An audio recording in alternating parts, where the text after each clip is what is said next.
Happy Friday, everybody, and welcome into Locked On College Football Kickoff Live. That is Alex Dono of Locked On Canes, Kenton Gibbs of Locked On ACC, and Locked On Wolfpack, Drake Toll of Locked On Big 12. Thank you for making Locked On College Football Kickoff Live your lunchtime listen every single Friday, wherever you get your Locked On College podcast. Guys, let's start with the biggest news in college football. Another wild week and a wild scandal. Kenton, look, you played the game in college. I want to pitch this one to you because what we've learned is that Michigan, they've got your signals. They know your play calls. This might be one of the wildest on-field scandals in college football history. How much of a competitive advantage is it when you know every other team's plays? You know, Deion Sanders said that it's you still got to physically stop it, and it's not like baseball where if you know the curve is coming, you can sit on it. Deion, I say this with all due respect. You are physically one of the most gifted human beings to ever step foot on this earth. This is one of those what if God was one of us, just to slop like one of us moments, because you can't relate to us regular football players who were good enough to make the D1 and maybe even the NFL, but not one of the all-time greats. It's an immense advantage. It's an immense advantage, but I do want to say this. Even though it's an immense advantage, I don't know why I keep struggling with ad instead of advantage, but anyway, it's an immense advantage. However, let the penalty be whatever the penalty is for this type of violation. I'm sick of seeing like people saying, "Oh, Harbaugh needs to be banned from the NCAA forever. Michigan needs to vacate every win they've had under Harbaugh." Da, da, da. Listen, the reality is very simple. Whatever the penalty is across the board, levy it here. Now, if this is a unique situation which the NCAA doesn't have a penalty drawn up for, I would ask, why make a rule against something if you don't already have a penalty legislated for it as well? That doesn't make sense to me. But with that being said, again, I'm not one of those people that's like, well, it doesn't matter. You can have everything that a team is going to do. That's a lie. If I know what your team is going to do, I can easily, stop what you're going to do with a team that is on the same level, maybe even slightly inferior to you. So I think that this is a serious scandal. This is a serious problem. This is something that is seriously going wrong. But we're not going to nail the man to the cross. We don't believe in capital punishment for college football crimes. So let's relax. Yeah, Dono, this is something that's been in place for 30 years. This rule, you get no in-person scouting, and obviously it's been broken. The one thing that I keep coming back to is the head coach of a program knows everything that goes on within it. How would one rogue staffer steal signs and bring that to a competitive advantage under the head coach's nose, especially when he's been doing it for the last 3 years and the team's been winning the last three? Like, help me piece this together that Jim Harbaugh was in the dark the entire time.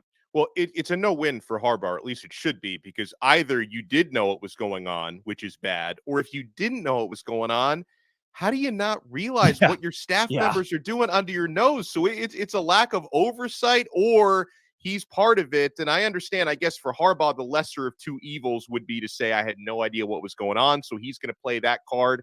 And, I've sought a wide range of opinions on this over the past week. I've talked to, a lot of people who are, strictly broadcasters who didn't play football at that level, who tend to say, well, this is happening everywhere and they're making an example out of Michigan. But I also talked to, and Kenton gave an excellent opinion on this, people who actually played the game at the college level, and they tend to take it a lot more seriously. And you know what? I'm going to default to player opinions over strictly broadcaster opinions on this. I've talked with a former Miami quarterback, Malik Rozier, about it, and he's pretty offended by the whole concept of this. And guys, listen, I'm sure that at a certain level, this does happen at other places, that Michigan aren't the first program to wake up in the morning and say, hey, we could be getting a competitive advantage by figuring out signals. But based on the details and the evidence that's been flowing out over the past week, I don't know if anybody's doing it the way Connor Stallions has done it. I mean, that is an obsessive dedication, even going back to during COVID when he couldn't get to games in person and he had to, strictly do it based on film. Then, of course, now he's buying tickets to all these Big Ten games left and right. I mean, I don't know if anybody's doing it like that. This is like a smooth criminal operation that Connor Stallions was running. And the one team that he missed out on last year, the TCU Horned Frogs, he just didn't. The one matchup that he overlooked. Can I say one thing? Well, I want you to go into this, but I've got a question for you very specific here. Okay, We talked about this a bit off the air. But you played college football. This seems right. If an opposing team reads your snap count, and in baseball, an opposing team reads your signals, that's part of the game. Yeah. At what point is this on a coaching staff for not having a variety of signals? So, to me, the deal is this. Honestly and truly, I believe that this is all on the coaches to make their signals more complicated, 100% on the coaches. However, you violated a rule. It's not illegal. If Connor was on the sideline, let's say he had a Rain Man-esque ability. He could stand on the sideline, look at your signals and say, I can cut exactly through who the decoys are. This is the real signal. This is what this signal means. And he was telling them, hey, this is their signal. We would all be offended by it, but guess what? Find your own Rain Man. That's what your task would be at that point in time, right? Yeah. But the reality of this thing is you broke the rules. Yeah. You broke the rules. Again, I'm not saying that teams should, make it simple and say, hey, we're running 36 power, right? Like, we're not going back to those days. That's never happening. But teams need to make their signs more elaborate. And I know that sucks because we want to see football players play fast and play free and play loose. And, the old saying in football is if you're out there thinking, you're out there stinking. But the reality is this needs to be a situation where the teams have to take the onus on this because, yes, what Connor was doing is illegal. There are other ways to get other team signs. And in terms of calling him like a criminal mastermind or something like that, what criminal mastermind uses Venmo? Yeah. What criminal mastermind is buying all of these tickets on a card? Yeah. If he was I'm gonna tell you now, I'm come from the west side of Detroit. I know a few people who dabble in underhanded dealings, and the smart ones know everything you do needs to be done in cash in the least traceable way possible. So that if anything happens and people are like, wait, where did that money come from or where did that money go? I don't know. What money? Do you see any money? I don't see any money around here. Where's the money? So, let's slow the criminal mastermind talk. Fair. Just criminal would be perfect. Let's just call him a criminal. We'll leave it right there. Exactly. Guys, I want to take you back to week 5 as we preview college football this week. We all said that the national rhetoric was it's a boring week in college football. And that week gave us Auburn scaring Georgia and only losing by a possession. It gave us that wild game between USC and Colorado as the Buffs almost came back. Notre Dame at Duke. Ole Miss hosting LSU. We thought it'd be a bust, and it ended up being one of the most fun weeks we've seen in college football, and we get it all again this week. Week in and week out, it has been a wild season, and one of the biggest matchups of the week, Utah and Oregon. This is where I'm going to have my eyes this weekend as a huge game in the Pac-12. We've got JT Wistersill to join us to talk about our biggest game of the week.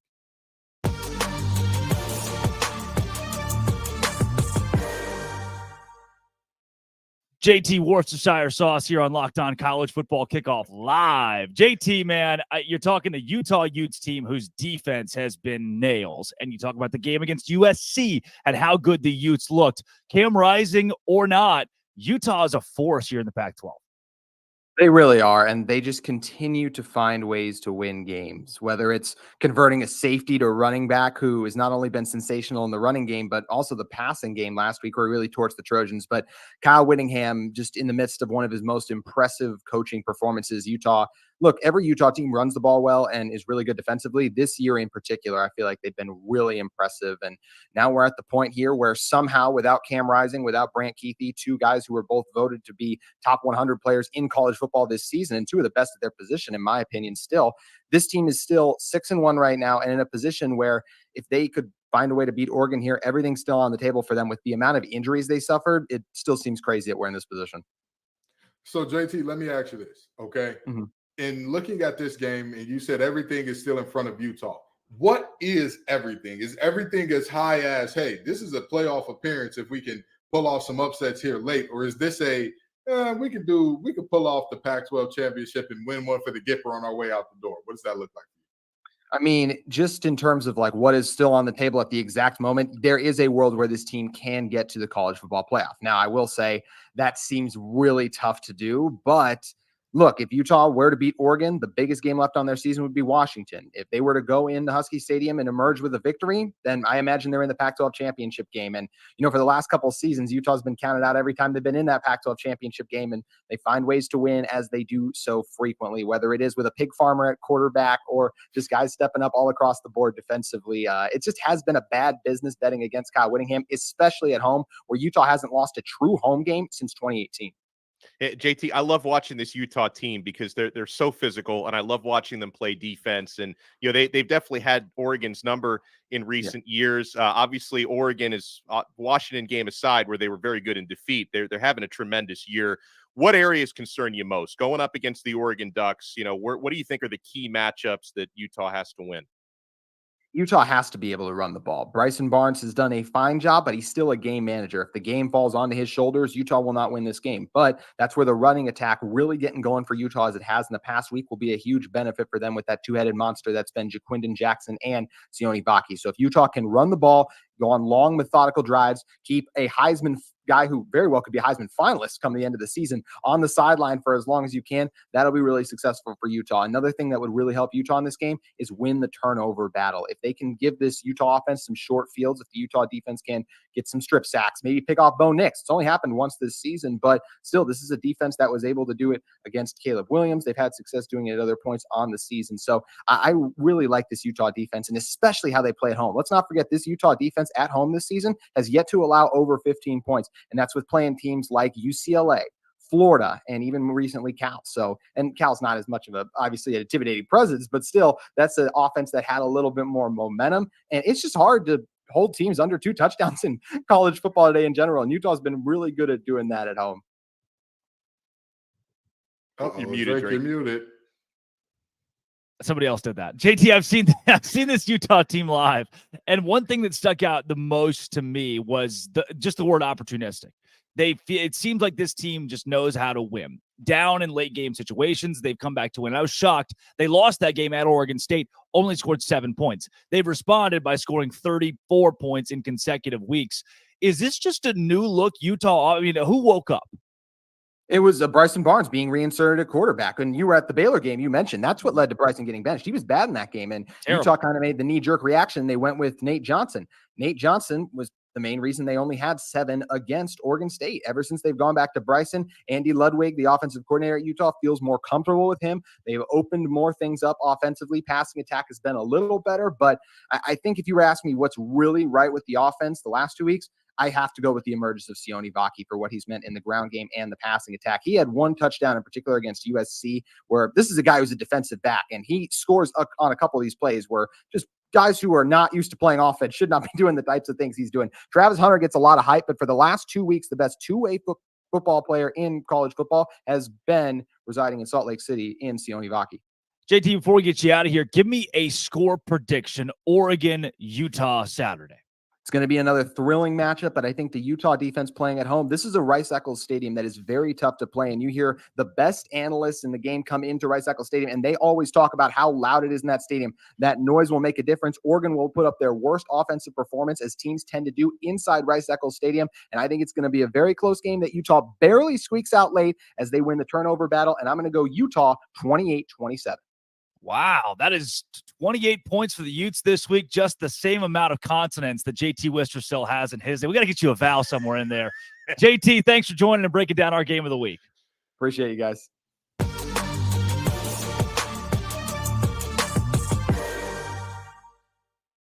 Coming up here real soon, it is my favorite segment. It's Sell Me Why. But first, we take it to Dono.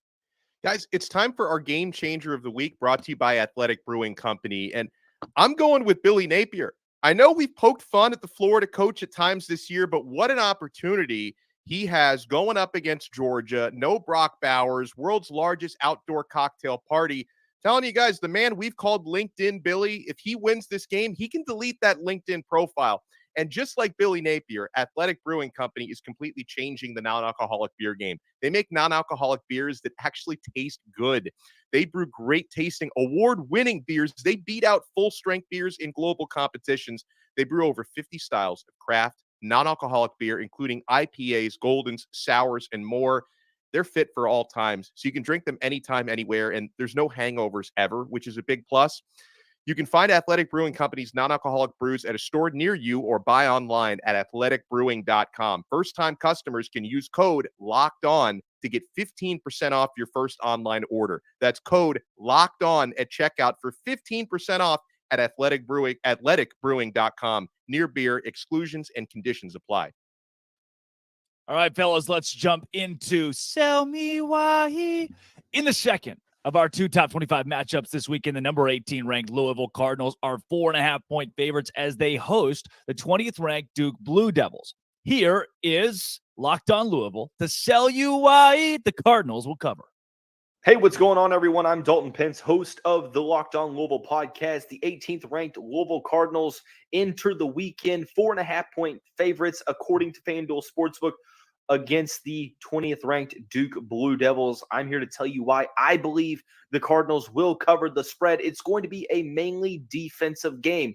You're likely going to be sweating out the result up until the very end. Both teams take a lot of pride in their rushing attack and their defense. The main thing for me in this matchup is the availability of Duke star quarterback Riley Leonard, as he re-aggravated his ankle injury last week against Florida State. I feel like that, coupled with Louisville's ability to play well at home and looking to bounce back against a loss against Pittsburgh, I feel as if Louisville will cover the 4.5-point spread. Look for Jawar Jordan to have a solid game bouncing back from injury.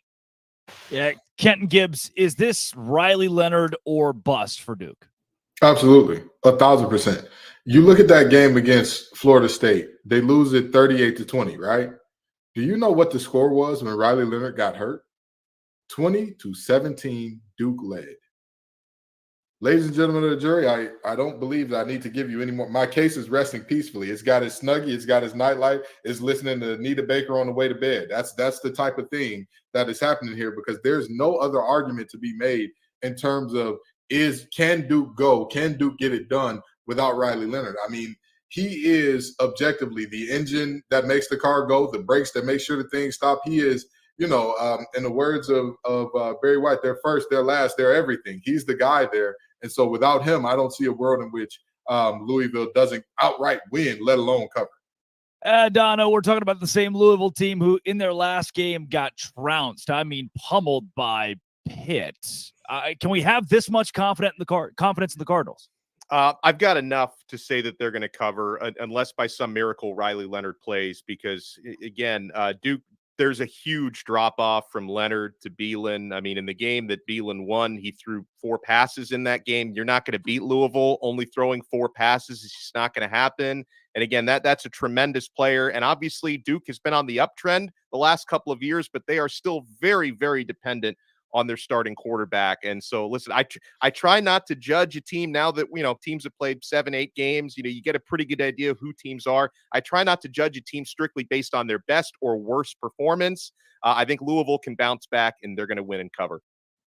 How about the world's largest outdoor cocktail party? That is tomorrow. The Georgia Bulldogs are 14.5-point favorites over the Florida Gators, who've been fairly streaky this season. Gators open its 3-touchdown favorite. Georgia opens 3-touchdown favorites over the Gators. Here's Brandon Olson of Locked On Gators to sell you why Florida will cover 14.5.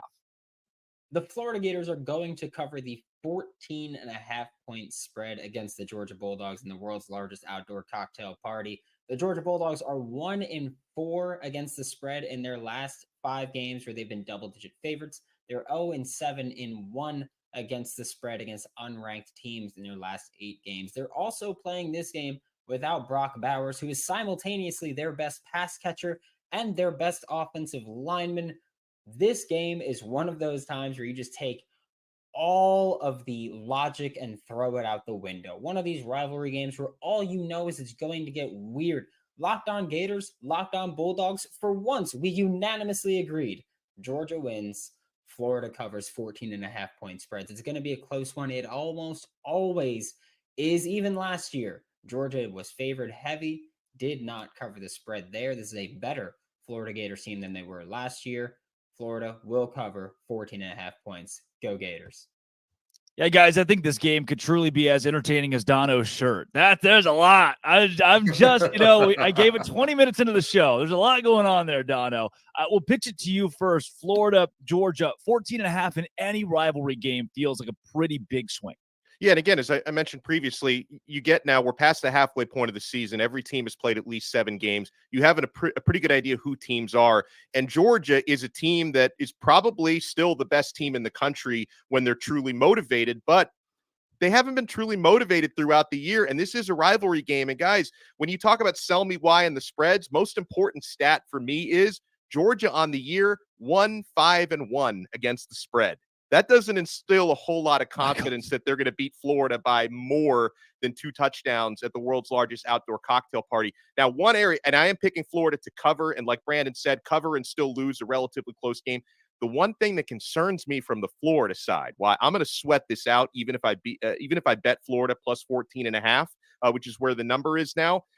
Florida had been so bad on third downs this year. 33%, that ranks 108th in the country converting third downs. That's troublesome 7 games into the season, but at the same time, no Brock Bowers. Georgia has only covered 1 spread and 1 push all season long. I'm going with Florida to cover.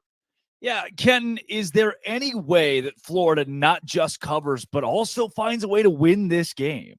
Yeah, there's very much so a way. I don't think that Georgia is – this is not the Georgia teams that we've seen in the past. With all due respect. This is not – all right. This is not a Georgia team with Davis and Nolan and Smith and all those guys and Walker and all those guys. This is not that team. This is a very good Georgia team. Yeah. This is a Georgia program that now they don't rebuild, they reload. Love that for them. But this is not that type of team. Just with all due respect, what have we seen all year that says, hey, this Georgia team, not only can they whoop the wheels off you, they're going to whoop the wheels off you. You can go ahead and not only schedule an L, you can go ahead and say, whatever the spread is, add 7 to it. That's how much they're going to beat you by. That is not this team that we're looking at right now. So, yeah, Florida can definitely do it. Graham Mertz is going to have to put on a special performance. That running game is going to have to show up. The defense is going to need some timely stops. But there's a positive. I wouldn't be shocked if we are coming back here next Friday saying, oh, Florida is somebody's boom team and Brendan doesn't need to mute anybody. Now here's a question I'll ask both of you guys, though. Is this one of those things where in Florida's case, you're going up against the top team in the country. If you lose this game by 3 points, by 6 points, is there a moral victory to be had here? Because overall, I'm not much of a moral victory guy, but when it comes against the number 1 team in the country, 2-time national defending champions, can Florida come away from this winners even if they don't win the game outright? I'm going to go no on that one. I'm going to go no because there are certain scenarios, first-year head coach, you play a great team club. I mean, I watched, I know this is personal. It's not going to make a lot of sense to many folks. 2017 Baylor goes 1-11, builds the foundation for a team that goes to a Sugar Bowl 2 years later because they lost a lot of close games. That's a great learning lesson for a young team. This is a Florida team with a coach who's been there long enough to be on the hot seat now that needs to start winning big games to stay in the SEC. The SEC is not 8-4 every season. Florida is not 9-3 every season. You saw the same reason Mark Richt got fired at Georgia. Obviously worked out well for them. Look at Bo Pelini at Nebraska, was the complete opposite. So where does Florida go from here? You've got to win a game like this. If you only lose by 3, there's no, well, man, those Gators played great this week. Not how the fan bases work in the SEC.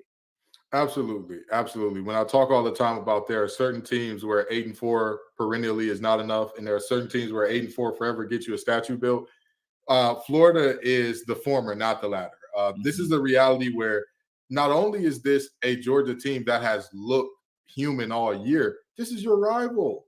You can't, losing close to your rival is not ever going to be a moment where it's like, oh, they're really good this year, so it's okay. Yeah. It's like, no, these people at the Florida-Georgia line, they're going to be making fun of me all year because you went in there and you got close. You almost – close only counts with horseshoes and grenades. And last time I checked, neither one of those are on the football field.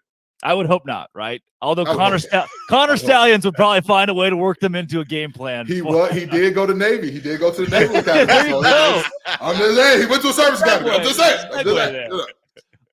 Guys, they're look, it's on the script, so I have to read it. There's a freeze warning in Auburn, Alabama. Get it, guys? A freeze warning? The weather's 82 degrees there Saturday. God bless.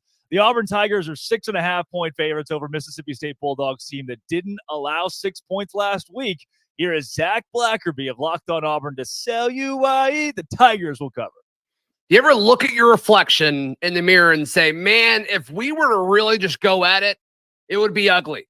That's kind of what's going to happen on Saturday at Jordan-Hare Stadium. I'm Zach Blackerby, host of Locked On Auburn. And the Auburn Tigers and the Mississippi State Cowbells, very similar teams when you look at them. Questions at quarterback. Mississippi State's riding with their backup quarterback. Auburn has multiple starting quarterbacks.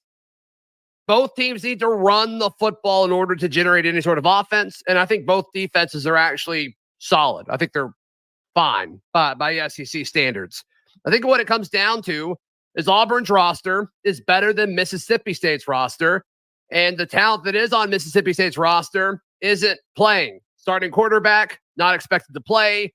Starting running back, left the game early in their win against Arkansas last week. And it's been really quiet out of Starkville regarding his return. I think those two guys missing time is why Auburn will cover that 6.5-point spread. And also Auburn needs this win to go bowling this season, much like Drake Toll really needs a haircut. Back to you guys. I just got one too. I got the flow I just got one. Guys, look, there's a paint drying competition in Frisco this weekend. I've been on the circuit, and I'm thinking it's at the same time. It's at 2:30. I already got tickets. I think I'm going to go to that instead of watching Auburn and Mississippi State. I almost lean with Zach Blackerby because this game feels like a gross slugfest that Auburn finds a way to pull out 10-3, Kenton Gibbs. Yeah, first of all, let's just address something. I'll never look in the mirror and say if you two were to go at it, it'd be ugly. Yeah, how interesting I'm the is sex that? appeal on this show, okay? I'm the sex symbol on this one. So let's not do that. By the way, we should throw out there, if you ever look at the mirror and think about fighting yourself, we should probably open up a much more heavy conversation. Well, they made a movie about that, Fight Club. We do. Yes. We do ask for better help all the time. I'm sure Zach Blackerby has to read them. I'm just saying. Also, Donna, way to give away the end of Fight Club. You had one rule here. Zach Blackerby is Tyler Durden, apparently. Wow. Well, no, but seriously, I think that Auburn covers because Mississippi State is not a good team, and they're not a good team that's also very banged up. Yeah. Very banged up. At this point in time in the season, everybody's a little hurt. Everybody's got a little gimp to their walk. Everybody's a little. But they don't have, not as many teams have as many pivotal positions that are clearly this player's not going to play. Will Rogers is one of the guys on that team that he's one of the heart and soul guys. If he's not available, what's going to happen with that team? You know what I mean? Like that's a very tough ask of them. And if you say, well, Mississippi State's defense has really turned it on, have they? Or is Arkansas just bad? The game before that, they allowed 28 against Western Michigan, I want to say it was. So What are we really doing here? Like, I think that Auburn covers this thing comfortably. Yeah, really good defenses don't usually lead to the opposing team firing their offensive coordinator in the midweek, which is what Arkansas did following that output against Mississippi State. Dono, where do you sit with Auburn and the Bulldogs? Yeah, hesitantly, I stand with Auburn covering based on everything Kenton said, everything Blackerby said. The only place where, again, I have caution because one of the things I try to do every week is look at, especially past the midway point, how teams have performed against the spread this year. Auburn's been another dud there, 2-5 against the spread this season. But if anything, I think maybe this is working in their favor because they might be undervalued for that reason. Mississippi State is so banged up. I think Auburn gets their third win against the spread this week. Well, guys, coming up, we're going to do booms and busts from last week. Who did you see that you liked? Who did you see that needs some work or even needs to brush up on their LinkedIn profiles? But first, we'll take it to Dono. Well, yeah, because, guys, you need to be checking out Game Time. Do you think frustrating situation buying tickets at the last minute? It shouldn't be frustrating. It's never frustrating on the Game Time app. Guys, I'm looking at $1 tickets for some of the college football games this season. You want to buy these last-minute tickets, flash deals, zone deals? You can see the view from your seat before you buy, so you know exactly what to expect when you arrive. And, guys, the Game Time guarantee is so clutch. You will always get the best price. If you find tickets in the same section and row for less, Game Time will credit you 110% of the difference. You got to download the Game Time app, create an account, and use code LOCKEDONCollege for $20 off your first purchase. Terms apply. Again, create an account and redeem code Locked On College for $20 off. Download Game Time today. Last minute tickets, lowest price guaranteed. Hey guys, let's rock into some booms or busts this week. Kenton Gibbs, we'll start with you. You got me give me a boom, give me a bust. What are you thinking?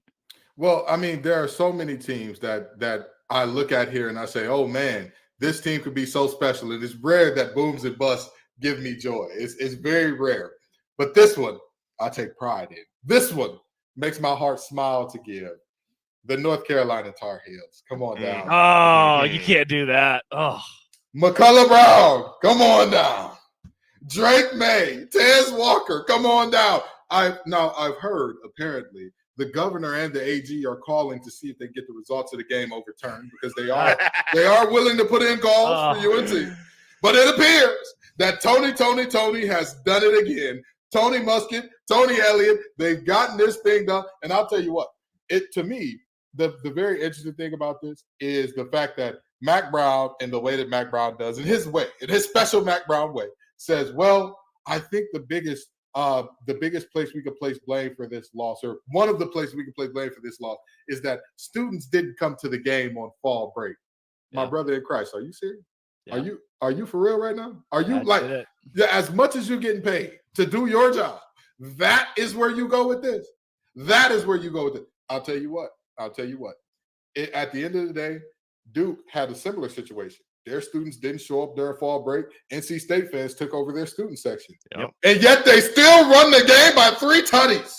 Yep. I'm sorry to tell you, the fans aren't on the field with you, my brother in Christ. You've got to get the job done. And for my boom, a team that they may see a very, very large. Dude, well, we're supposed to split these up. You're on a heater right now. I'm sorry. You're giving me your booms and your busts. I'm sorry. Hijacking the segment, Ken. My bad. What are we doing here? I'm sorry. I just got so excited. I love talking. It's too late. It's too giving your boom. Well, my boom. That, like I said, they got a bus coming from the NCAA coming soon, but a boom versus their rivals. 49-0. Stop. Yeah. They knew the other team's plays. My Lord. My Lord. Michigan State. What they've been doing. Michigan State. Did you pinch them? Did you get on the field? Did you were they running plays versus air? Because oh my Lord! And remember when we talked about this last week in the 70 wide, we said Michigan is not going to call off the dogs. Harbaugh for sure proved us wrong because he actually did call off the dogs and still beat them by 49. Yeah. Oh my God! Oh, I'll tell you what. It is tough to see a team lose that badly to their rival. And then you say, well, the coach has to get fired. LOL, JK, their coach is already fired. Right. So how many can you fire in 1 year? It's just some nasty work going on. But Michigan, absolute domination, not even close. Those are my booms and busts. I'm gonna shut up for the rest of the segment because my heart is fit. It's fit. And by the way, I believe I know at least me. You guys might have as well. I had Michigan covering last week because I just knew that one was one of the easier calls last week. They were gonna have no problem with that. Yeah.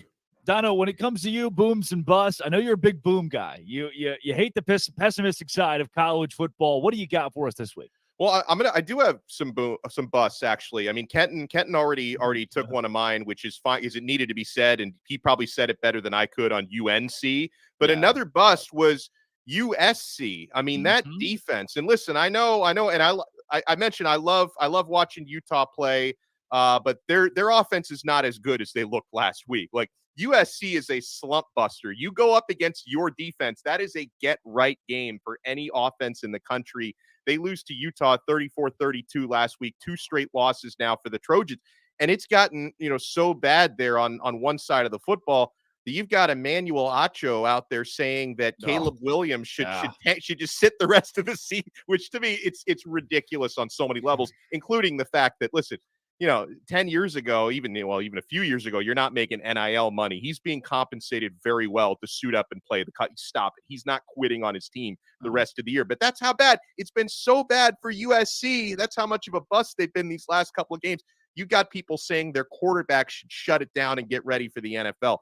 Now, my boom.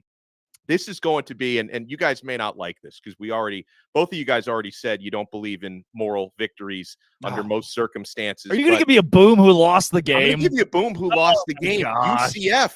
because UCF is not a good football team. But UCF was the better team on the field in Norman, Oklahoma for most of that game. I was really impressed with what ended up being a 39-29 loss for UCF. So this may be show history. I may never be allowed to do this again, but I'm giving my boom to a team who lost their game.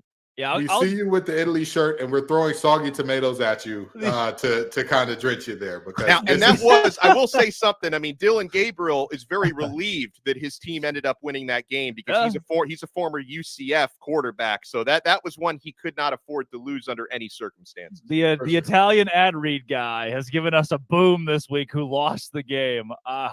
Alex Dono, one of a kind. I'm not going to let a couple of these teams skate out of here without being, and they're not going to be my bust, but I do got to bring them up. Iowa this week. What? I mean, you can't let it come down to Brian Ferentz, Kirk Ferentz. Hey, if your last name's Ferentz, who knows if you'll still be at Iowa City next season. 12-10, they lost to Minnesota and hit the under in one of the lowest over-unders in college football Power 5 history. South Carolina, who we were so excited about. Spencer Rattler preseason fell to 2-5 with a 34-12 non-competitive loss to Missouri. You're a bust this week. How about Tennessee, who's got Alabama right where they want them, and you fall apart in the second half? You guys already mentioned UNC as a top 10 team. You can't do it. You can't do it. And then before I get to my official bust, the referees in the Texas and Houston game. The kid's a yard past the first down marker. You mark him short. Dana Holgerson, no challenge. In the end, Texas wins, and the game is effectively taken out of Houston's hands there at the very end. My bust of the week, though, I'm getting ready. I'm juiced up. I can tell you, I'm in my Snuggie on Saturday. I'm watching College Game Day, and I'm excited for Ohio State, Penn State. And when I tell you, Ohio State gave Penn State's offense so many opportunities to just show up on the field. Yep. Penn State just drive after drive. All right, here's what the game's still close. Here's where they got another possession. No, maybe they figured it out this time. And Penn State couldn't muster a thing. Couldn't muster. Drew Aller was in a blender. He looked worse than Dono's shirt. 18 for 42. One touchdown pass one touchdown pass late in the game. By that time, it's effectively sealed, and I could not have been more disappointed, Kenton, with Penn State. I agree. Had their offense bothered to show up at all, had their offense bothered to be relevant when their numbers called, as Robert and I would say, they would have been fine. They would have actually had a shot. And the crazy thing about it is you look at that Penn State defense, and you look at how Ohio State basically had one game plan offensively. Get the ball to the Italians. And in this instance, the Italian's name was Marvin Harrison Jr. They said, get the ball to Marvin. Yes. Maserati Marv? Is that it? Maserati Marv. Gus Johnson Marv. I don't know what Marv is paying Gus Johnson, but he was excited Saturday. And listen, who wouldn't be excited Saturday to see somebody do something productive offensively with the mess that we saw from Penn State? Yeah. What? I mean this very genuinely because, fool me one time, shame on you. Fool me twice, can't get fooled again. James Franklin, you're cooked. You're cooked with me. I'm never betting on you in the big game again. I'm never rolling with you in the big game again. This right here is why I'm not a bettor, because you let the whole team down. Everybody's rooting for you. Everybody's saying, this is your year. You can do it. And you say, LOL, JK, we don't want it. We don't want too much pressure. Life's too bright. Disappointing. By the way, something I need to look up now, if that was the lowest scoring game Gus Johnson has ever called, because usually just him being at a game, just automatic barn burner. It's like 45 to 42. I mean, he had 26 combined points to call in this game. But I'm with you, Kenton and Drake, on what you were saying about Penn State, because I kept watching this Penn State content last week because it was such a big game. I was checking out some of their even beyond Locked On Nittany Lions, which is fantastic. But I'm going around and seeing what people are writing and saying about Penn State. And there seemed to be this idea that, hey, like our offense hasn't opened up because it hasn't had to. Like, don't worry about it. Yeah. Drew Aller's going to be going deep left and right. Our offense is going to turn it on. Well, sometimes you are what the first 6 games said you are. And that seems to be the version that showed up against Ohio State. Yeah. Now, guys, before we get into some LinkedIn, who needs to brush up with that LinkedIn hot seat conversation this week, I do want to give you a boom. And that's the BYU Cougars. We've skipped over a lot of the Big 12 this season because it's been a conference of mostly nobodies. Let's be honest about it. I was locked on Big 12, and there is no really relevance in the national picture from the Big 12 as we speak. Oklahoma State scoring 28 points, moving to 5-2, 3-1. They're going to vie for a conference title to try to keep a Red River rematch from making itself known in Arlington. BYU over Texas Tech, 27-14, and then Kansas State over TCU. Kansas State, another team that's going to give Texas or OU a run for its money. But these BYU Cougars, their defense stepping up to push Joey McGuire and Texas Tech to 3-5. Oh, how gross is that for a guy in year 2 that won 8 games last season? BYU now sneaky 5-2, 2-2 in Big 12 play. The only new team having success in this conference, having moved from the wilderness or group of 5 independents into the Big 12. They've been great. But let's talk about some guys who have not been great. LinkedIn Talent Solutions is your place to go. And LinkedIn is where a lot of head coaches are going right now, because with only a few weeks left in the college football season, they'll be searching for new jobs. We've talked about the Bush Jones of the world. We've mentioned how Jimbo Fisher and his job's on the line. But let's go to you first, Kenton, on your LinkedIn, your number one guy this week that needs to brush up on that resume. Well, this is also going to go into my best bet of the week, but Mr. Babers up there in New York, my brother, you're going to have to go. Oh, dude, Kenton, it's Syracuse. They can do whatever they want. They don't have any NIL. I mean, what do you? You sure can. You can do whatever you want to an extent. You can't lose a game. This game got so ugly so quick. It legitimately was like, wait a minute, did Syracuse even get off the bus yet? Before Virginia Tech is leading by darn near 30 points. Yeah. This is a game in which Virginia Tech didn't even need Kyron Drones to be special or good. He just kind of had to show up, hand the ball off a couple times. They'll be all right. This game was so non-competitive. I don't care what university you're at. If you want your athletics department to be taken seriously and you are a Power 5 school, you have to be more competitive than this in a conference football game against the team that coming into the season was predicted as the second worst in the conference that started off the season in one of the worst ways in the conference. And now all of a sudden, Dono and I talked about this off air in terms of how big the advantage is when you're talking Lane Stadium at night during the middle of the week. Yes, but that was so embarrassing. Dino, don't worry about it. Pack your bags. Update that LinkedIn. I got you. We can have you on Locked On College Football. Dino's my guy, but they're not Syracuse's guy for much longer. Yeah, Locked On Syracuse, Dino. That'd be awesome. How about Alex Dono? What do you got this week?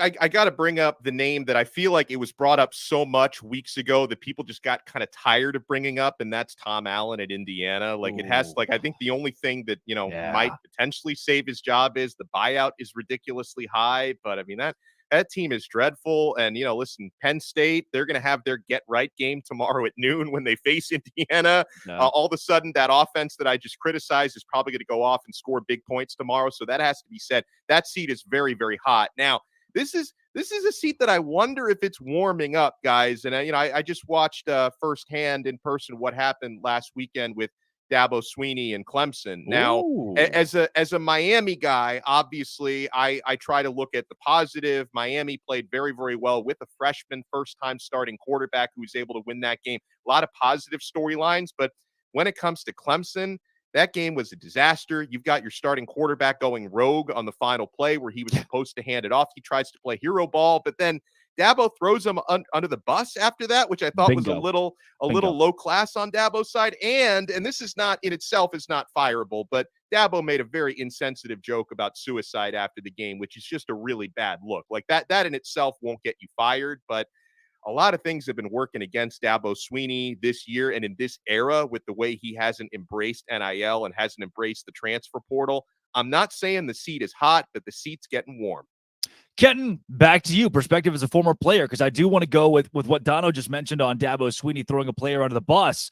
Reporter says it's an RPO, and Dabo says, nope, his quarterback had one job, don't know what he was doing. Kid went rogue. I know a lot of head coaches that would just take the fall and say, you know what, it was an RPO. He made a decision he thought was correct, and we as a coaching staff didn't put him in the best. And even if it's not true as a coach, it's just what you say to protect a 20-year-old kid. As a former player, take yourself back to being in pads. I mean, is this something that if you're that QB, if you're on this team where you think, wow, I can't believe my head coach did this? People keep asking me, Kenton, what's the fix for Clemson? What's the fix? How do they get better? What's the fix? there is no structural fix. They need a structural fix. There is no small fix right now. Mm-hmm. Any small fix that you propose, that's slapping Flex Seal on a dam that's cracking. Yep. It just doesn't make sense, right? RIP Billy Mays, but that will not get the job done. That is not how that's going to work out. So, in terms of what I have done, what Dabo did, probably Is Billy Mays dead? He is. Yeah. Oh, Yeah. Guys, Yeah. what? Yeah. I don't think he was Flex Seal. I don't think Billy Mays was Flex Seal. He's OxyClean. OxyClean. But he started that whole genre. All of them are his sons now. All of them are his sons. Okay, All of the you know what? people I'll give it to you. Yeah, I'll give it to you. Thin ice, but I'll give it to you, Kenton. You got to give him his guts there. But anyway, the reality is very simple for this situation. If I'm Dabo, I'm calling that out in the meeting room, and I'm saying, hey guys, on the Sunday meeting, I'll take the blame for it in front of the press. But on the Sunday meeting room, I'll say, hey guys, you see what's happening here? Now, we called the play for Will Shipley to get it right here. And he's supposed to be going here. And it looks like if Will can beat one guy in the hole, he can get in the end zone. Now, he's a running back. This here's a running back. You know what he does? He runs the ball. He beats people in the hole. That's his whole job. That's the whole deal of what he does. But wait, y'all. We got a quarterback. The guy who's supposed to be throwing the ball. The one who's supposed to be making the good decisions. Deciding, hey, I don't give a damn about the team. I don't give a damn about what the coach says. I want the glory. I want the touchdown. Do you see what I get you? Do you see what I get you? I get you out here by yourself on an island with a linebacker that's bigger than you, stronger than you, faster than you, chasing you down. The team gets you one-on-one in the hole because we did it the right way. Let this be a lesson. Let you live with this. Let you sit with this, Cade, that this is squarely upon your shoulders, but not in the public. Never in the public. Never in the public. That's the issue I have with it. I mean, look, wholly have an issue with the kid. Now that Dabo said that this player went rogue, you think, wow, kid shouldn't have done that. Also, Dabo shouldn't have done it. You know, it's something we as the public never needed to know. Guys, and Dono, you're the resident betting expert. We need to make some money this weekend. Last week was wild enough that it threw me for a loop. Had it not been for the Utah win, I would have been out a couple of dollars at FanDuel.com. This week we bounced back. Let's go. Best bets. Dono, what do you have circled? Well, I am going to circle back too, because I want to reiterate for those who tuned in late. I do like Florida to cover 14.5 against Georgia. Georgia garbage against the spread at 1-5-1 this year. No Brock Bowers, rivalry game, neutral site.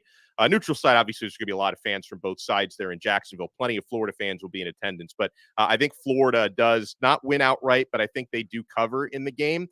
Oftentimes, I like to look at really, really big lines this time of year that maybe shouldn't be so big. I'm looking at Notre Dame given 20.5 points this week against Pittsburgh. I think Pitt, even on the road, can keep it a little bit closer than that. They've obviously been a Jekyll and Hyde team, but they did pull off a surprise upset against Louisville this year. So I think Pittsburgh might be able to cover that one. Trying to think of any other ones that we didn't cover yet so far this year. Let me, why don't you, here's another one I was looking at. Now, I do think this team will cover a double-digit spread. 24th ranked USC at Cal. No home field environment whatsoever there in Berkeley. I think USC is being underrated a little bit based on what their defense has done the last couple of weeks. This is not the offense to truly exploit that. I think USC covers 10.5 against Cal. No problem. So I'm going to look at that one as another one. I expect USC to win big. Yeah. Kenton, where do you land this week on making some dough? So let me give you two, and one of them is actually retroactive, and some of y'all are going to say I'm cheating because of that. But the reality is, if you watch Locked On ACC, you know that I gave you this one. I was screaming from the hilltops, and I'm not even a betting man here. Virginia Tech was only favored by 3 points against Syracuse. Yeah. Syracuse had every single loss that they've had. First of all, Syracuse hadn't won a conference game yet. Let's start there. Every single conference game that they played got successively worse and worse and worse by the game. And not to mention, everybody in their mama who wears an orange jersey is banged up right now.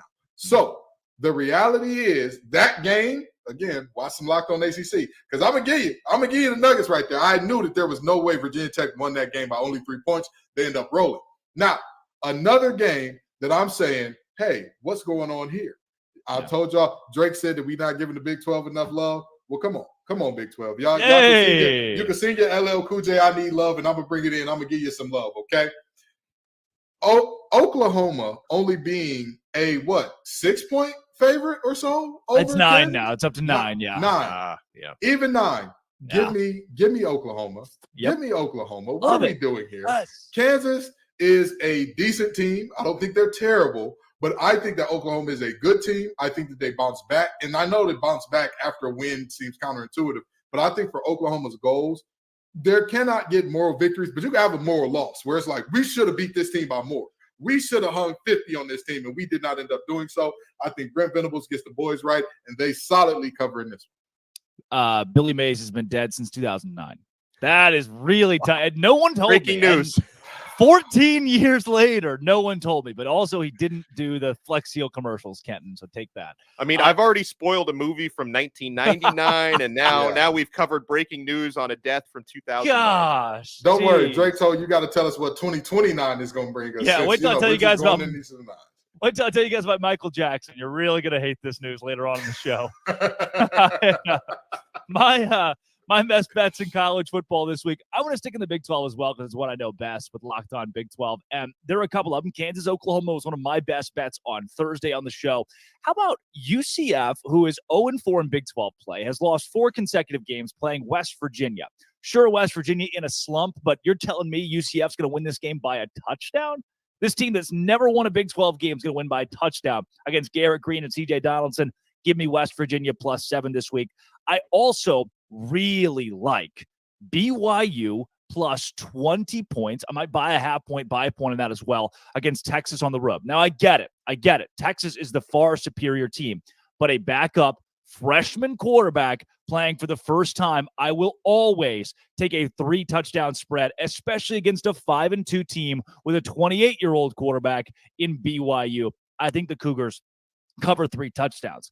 Now, when we come back, we'll give you some game time decisions. We will pick winners and losers from the biggest games of this week. But first, we'll take it to Dono.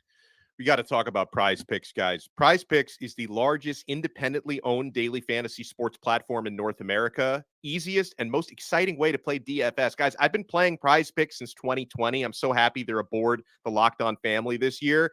It's just you against the numbers. Instead of battling against thousands of other players, including pros and sharks, all you do against the numbers, you pick more or less than on 2 to 6 players' stat projections, and then you watch the winnings roll in. Guys, you can win up to 25 times your money. With a few clicks in less than 60 seconds, you can turn $10 into $250.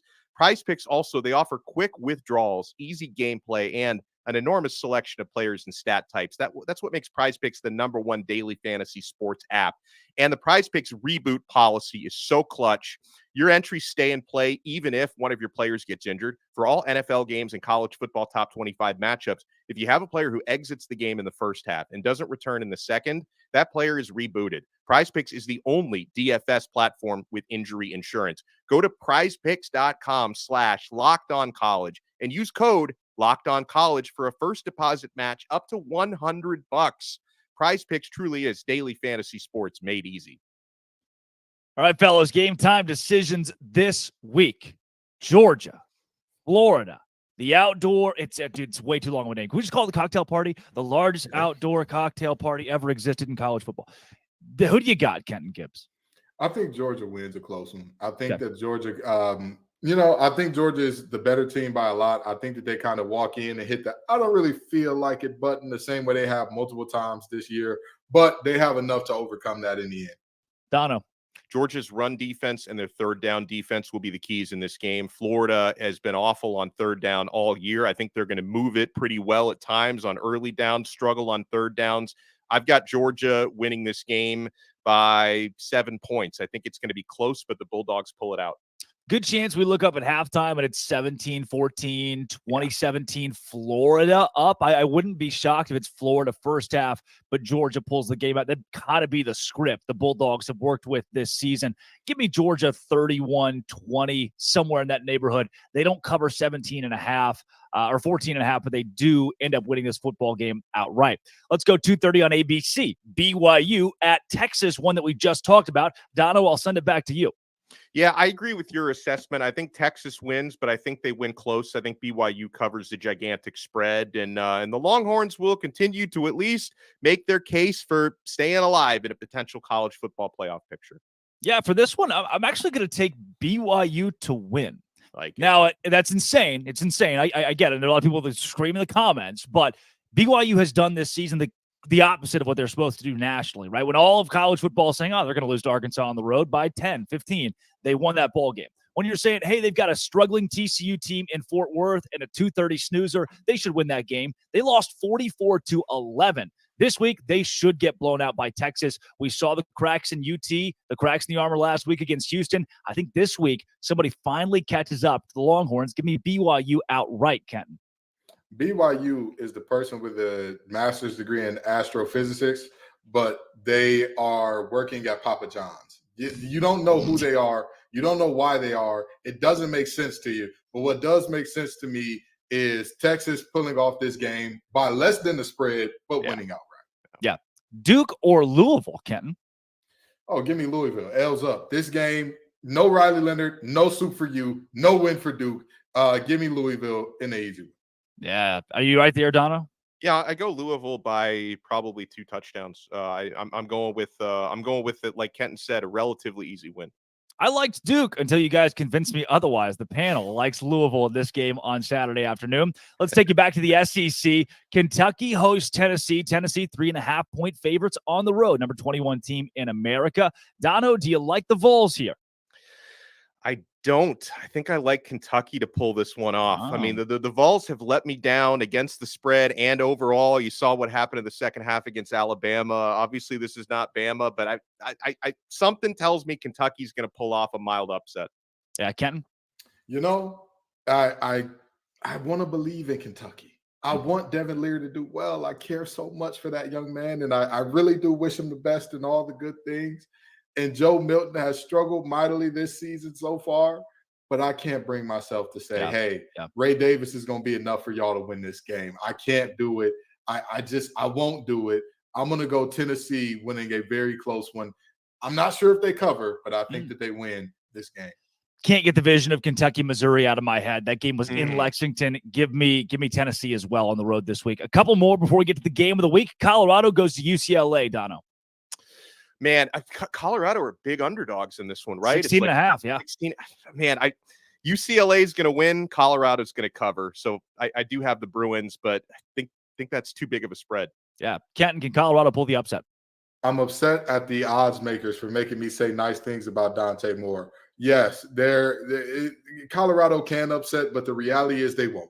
That front defensively, too good for UCLA.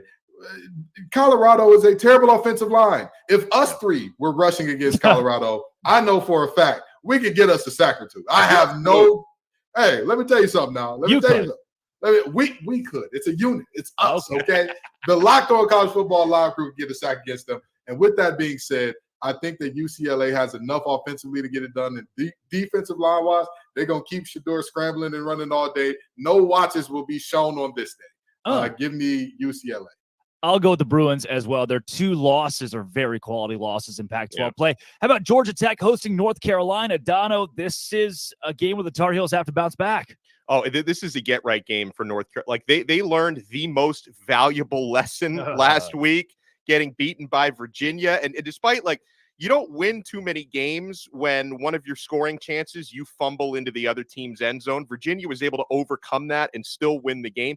That was embarrassing. North Carolina just didn't give them any respect. They have no choice but to give Georgia Tech respect. UNC is such a better team than the Yellow Jackets. They're going to get it done. Kenton, give me an upset. I wish I could. It would make me smile. I'd love nothing more than to say the Heels are going down again.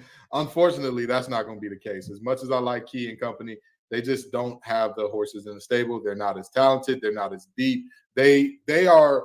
You know, I said this last week on this week on Locked On ACC. Georgia Tech is a lot like a girlfriend with a guy who's bad in bed as her partner. They just can't finish to save their lives. So with that being said, I am 1,000% sure that even if they come out and get a lead, Drake May is going to do his Drake May thing and end up taking this game away in the last minute. Give me UNC. Game of the week, number 8, Oregon. Number 13, Utah, 2:30 p.m. on Fox in Salt Lake City at Rice Eccles. Kenton Gibbs, who wins this ball game? I've done so well going against Bo Nix so far this season. And I feel like I need to continue this because guess what? Utah, how you going to beat them? Those boys are absolute menaces at home. Give me the Utes. Oh, Donna, where do you land? I'm so tempted. And Utah has been so good even without rising all year, but this is a different Oregon from the last few years that Utah had the number of. I'm going with the Ducks. Utah throws and it's incomplete.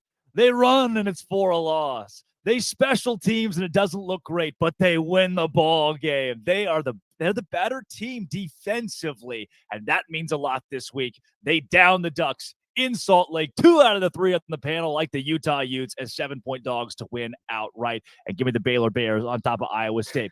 That is Alex Donna of Locked On Canes, Kenton Gibbs of Locked On ACC and Locked On Wolfpack, Drake Toll of Locked On Big 12. As always, this has been Locked On College Football Kickoff Live. Thank you for making it your lunchtime lesson every single Friday. We'll see you next week.